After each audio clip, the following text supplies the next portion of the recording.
सावधान मातिछंती IPL ticket ठक सस्ता आईपीएल टिकेट लोभरे फसीगले महिला ठक ठकी नेला 12,000 टंका।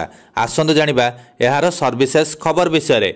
सावधान मातिछंती आईपीएल टिकेट ठक कम दाम रे आईपीएल टिकेट कराई देबाकू सक्रिय रहिछंती दलाल आउ सोशल मीडिया रे एथिपई लोभनीय तथा सस्ता ऑफर देई बुणीछंती जाल। सेमिति किछि सस्तारे आईपीएल टिकेट देबाकू कही ठकेई जाल बुणीथिबा ठकंक हाबुड़े पड़ी जाइछंती जणे महिला आउ हराइछंती हजार हजार टंका।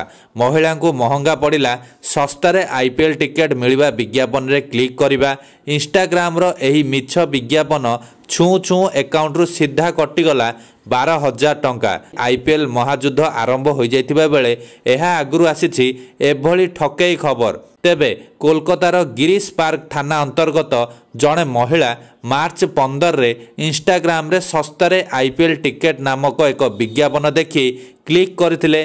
पर से विक्रेतांक सह जोगाजोग करथिले एवं टिकेट दरर 30% तांकु देबाकू पड़िबो बोली विक्रेता जनक कहिबा परे महिला जनक पेमेंट करथिले। पर एक फेक मेल पठाई ठक जनक महिला को ब्लॉक कर देइथिला। 12,000 टंका ठकेई शिकार हेबा परे पुलिस रो द्वारस्थ होइथिले महिला एवं पुलिस घटनार तदंत करुथुबा जणा पड़िछि। तेबे कोनोसी अजणा लिंक रु टिकेट न किनिबाकू पुलिस पक्षरु परामर्श दिया जाइछि।